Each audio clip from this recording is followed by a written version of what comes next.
जय हिंद दोस्तों, आज फिर से नए क्लास में स्वागत है। जिसमें आज हम पढ़ने वाले हैं, अगर फिफ्थ सेमेस्टर में आप साइकोलॉजी सब्जेक्ट को लिए हुए हैं तो आपके लिए यह क्लास बहुत ही महत्वपूर्ण होने वाला है, क्योंकि इसमें आज हम एमजेसी 9 का यूनिट 2 कराने वाले हैं। यूनिट वाइज हम क्लास करा रहे हैं, इसके लिए आप लोग पूरे क्लास को अंत तक जरूर कीजिए, ताकि आप लोगों का समझ और ज्ञान की वृद्धि हो सके और आप लोग एग्जाम में बहुत ही अच्छे तरीके से लिख कर आ सके, ताकि एग्जाम में आपको अच्छे से अच्छा मार्क्स मिले, तो जो कि आपके लिए बहुत ही मोटिवेट वाली बात होगी कि आपको एग्जाम में नंबर फुल में फुल मिल रहा है। इसलिए आप लोग मेहनत से तैयारी कीजिए और अपने एग्जाम को बेहतर बनाइए। इसमें आज हम पढ़ने वाले हैं फिफ्थ सेमेस्टर में जो दिया गया है कि मार्गदर्शन और परामर्श की प्रक्रिया। इसमें आज हम पढ़ेंगे मार्गदर्शन और परामर्श के सिद्धांत। इसमें फर्स्ट पॉइंट में जो दिया गया है कि मार्गदर्शन का और परामर्श का सिद्धांत क्या क्या है। इसके बाद पढ़ेंगे परामर्श की प्रक्रिया, और फिर पढ़ेंगे तीसरा पॉइंट में मार्गदर्शन और परामर्श को प्रभावित करने वाले कारक। इसके बाद इसमें चौथा पॉइंट पढ़ेंगे मार्गदर्शन और परामर्श प्रक्रियाएं में क्या क्या बाधाएं थी। और हाँ, साथ साथ में हम इसमें जो भी वस्तुनिष्ठ प्रश्न बनेंगे उसको कराते जाएंगे, ताकि अगले क्लास जब मैं इसका अगले क्लास में अगर यूनिट 2 का हम सब्जेक्टिव लाए तो उसमें हमको ऑब्जेक्टिव नहीं कराना पड़े। इसलिए मैं अभी साथ में ही ऑब्जेक्टिव करा देता हूँ, ताकि आप लोगों को एग्जाम में बेहतर से बेहतर तैयारी करने का समय मिले और पूरी शिद्दत के साथ तैयारी को मजबूत बनाए रखे। तो चलिए शुरू करते हैं। और हाँ, इसका अगर आप लोग पीडीएफ नोट चाहते हैं तो मेरा व्हाट्सअप नंबर नीचे डिस्क्रिप्शन में दिया गया है, आप लोग वहां से मंगा सकते हैं। डिस्क्रिप्शन में टेलीग्राम चैनल का लिंक नीचे डाल दिया हूँ, तो इसके लिए आप लोग निश्चिंत होकर तैयारी हो कीजिए।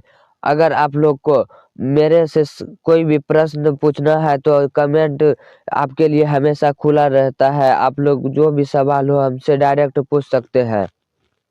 तो चलिए क्लास को अब शुरू करते हैं।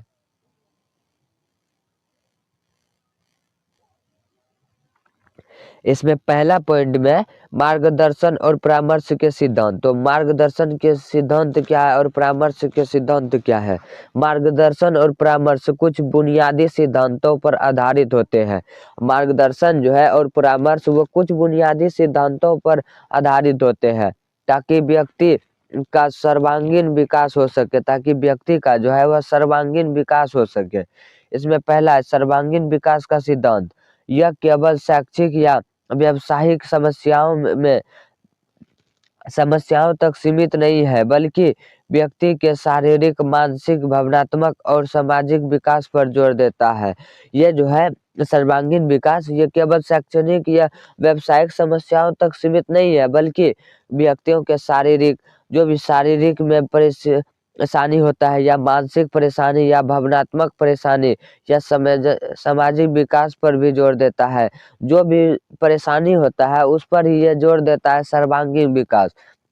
इसके बाद है निरंतरता का सिद्धांत। इसमें जो निरंतरता का सिद्धांत, मार्गदर्शन एक जीवन भर चलने वाली प्रक्रिया है।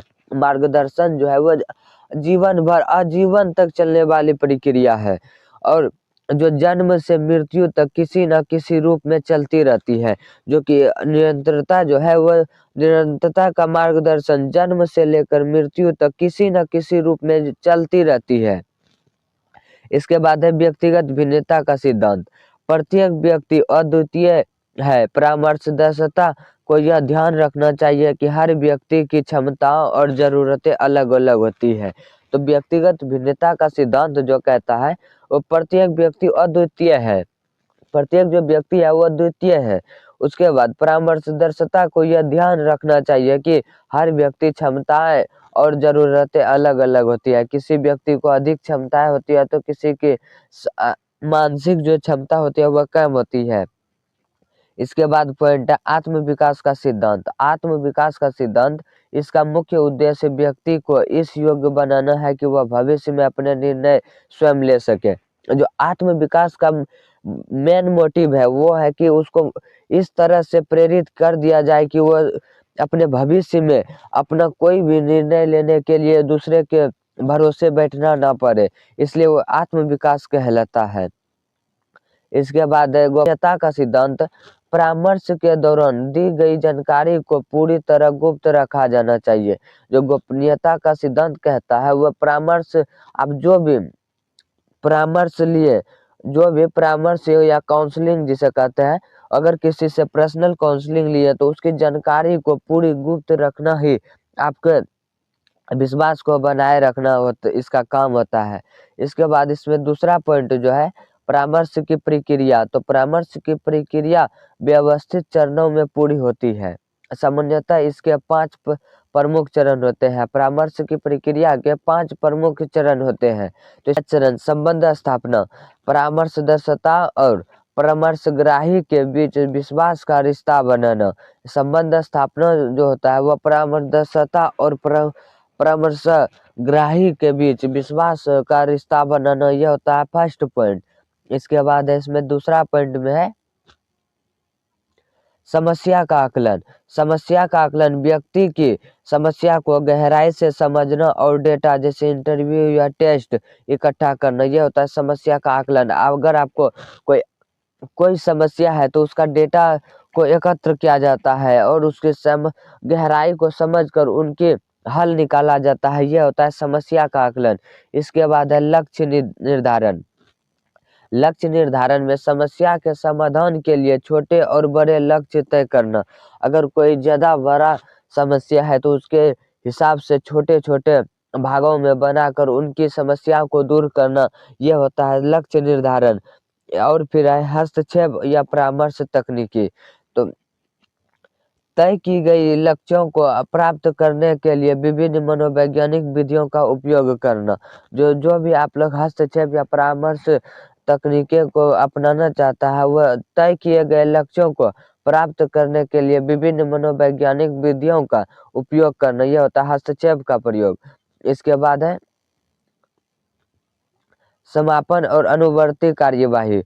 तो जब समस्या सुलझ जाए तो प्रक्रिया समाप्त करना और बाद में यह देखना कि सुधार अस्थायी है या नहीं, जो ये होता है समापन या अनुवर्ती कार्यवाही। और फिर तीसरा पॉइंट में है मार्गदर्शन और परामर्श को प्रभावित करने वाले कारक। तो परामर्श की सफलता कई कारकों पर निर्भर करती है। परामर्श की जो सफलता है वह कई कारकों पर निर्भर करती है। इसमें फर्स्ट पॉइंट में परामर्शदाता के गुण। परामर्शदाता के गुण उसका अनुभव, धैर्य, सहानुभूति और संवाद कौशल, ये होता है परामर्शदाता के गुण। इसके बाद है परामर्शग्राही के तत्परता। यदि व्यक्ति स्वयं सुधार नहीं चाहता तो मार्गदर्शन प्रभावी नहीं होगा। अगर कोई भी व्यक्ति अगर वह खुद में सुधार नहीं चाहता है तो वह कभी भी प्रभावी ढंग से नहीं सुधर सकता है। इसके बाद है पर्यावरण। पर्यावरण परामर्श का स्थान शांत, सुरक्षित और आरामदायक होना चाहिए। पर्यावरण जो होता है वह परामर्श का स्थान शांत, एकदम शांत, कोई भी बातचीत नहीं, कोई भी शोरगुल नहीं, एकदम शांत और सुरक्षित और आरामदायक होना चाहिए। इसके बाद है सांस्कृतिक पृष्ठभूमि। व्यक्ति की संस्कृति, धर्म और मूल्यों का परामर्श की भाषा और तरीकों पर गहरा प्रभाव पड़ता है। व्यक्ति की जो संस्कृति है उस पर धर्म और मूल्यों का जो परामर्श होता है उसकी भाषा और तरीके पर गहरा प्रभाव पड़ता है। इसके बाद है आर्थिक स्थिति। कभी कभी परामर्श की लागत या संसाधनों की कमी भी इसे प्रभावित करती है। स्थिति जो कभी कभी जो है वह काउंसलिंग की लागत या संसाधनों की कमी भी इससे प्रभावित करती है।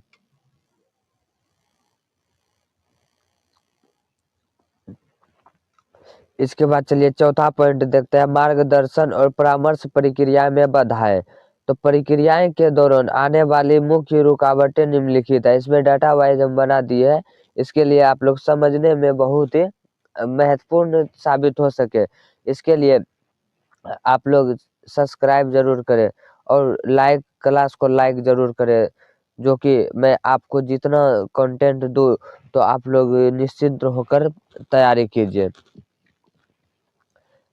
तो इसमें है फर्स्ट जो डाटा है बाधा का प्रकार और विवरण।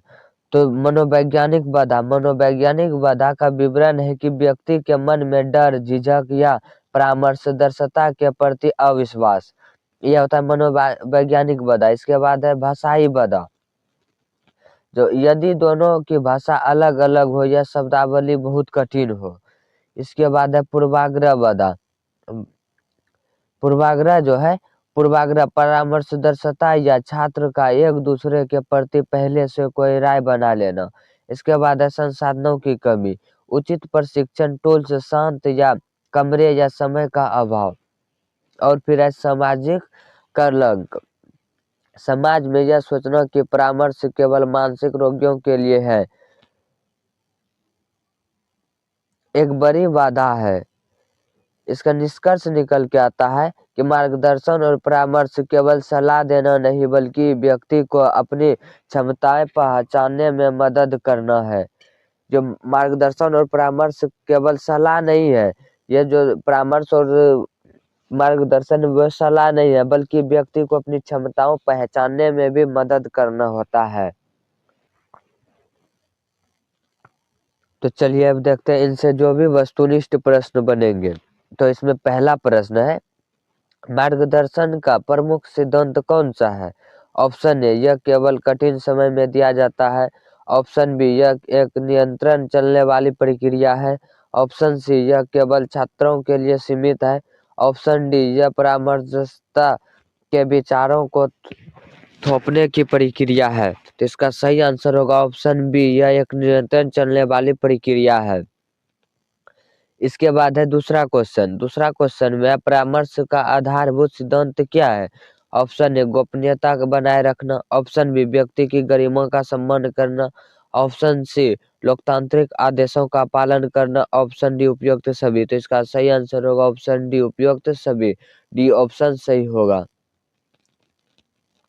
इसके बाद है तीसरा क्वेश्चन में परामर्श प्रक्रिया का प्रथम चरण क्या है? ऑप्शन ए, समस्या का समाधान देना। ऑप्शन बी, संबंध या तालमेल स्थापित करना। ऑप्शन सी, लक्ष्य निर्धारण। Option D, follow up.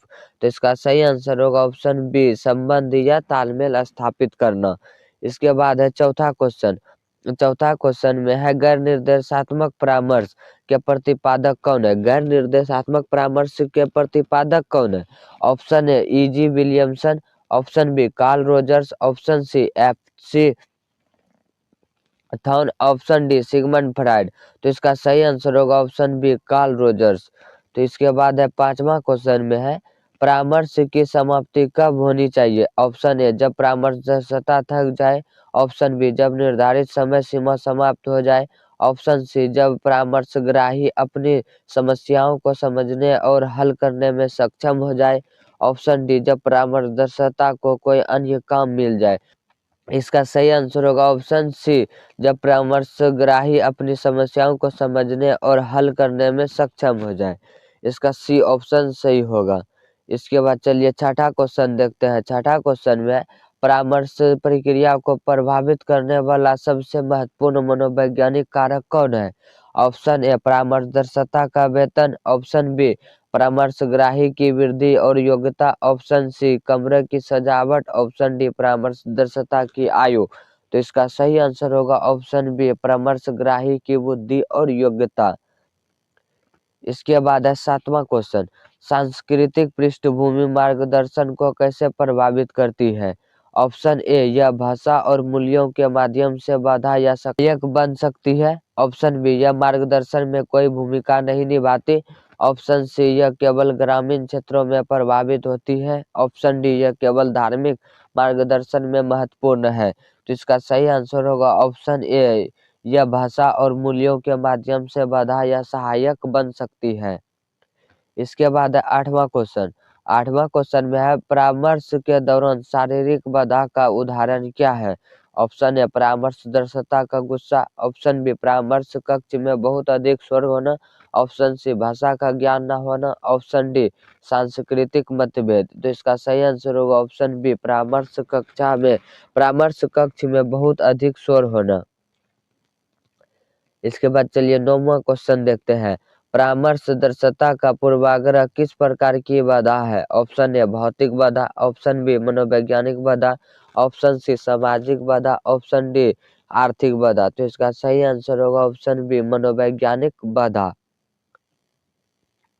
तो चलिए अब देखते हैं इस क्लास का अंतिम क्वेश्चन। प्रभावी संचार में सबसे बड़ी बाधा कौन सी है? ऑप्शन ए ध्यान से सुनना, ऑप्शन बी परामर्शदर्शिता का शांत रहना, ऑप्शन सी कमरे में रोशनी होना, ऑप्शन डी समय का पाबंद होना। तो इसका सही आंसर होगा ऑप्शन ए ध्यान से सुनना।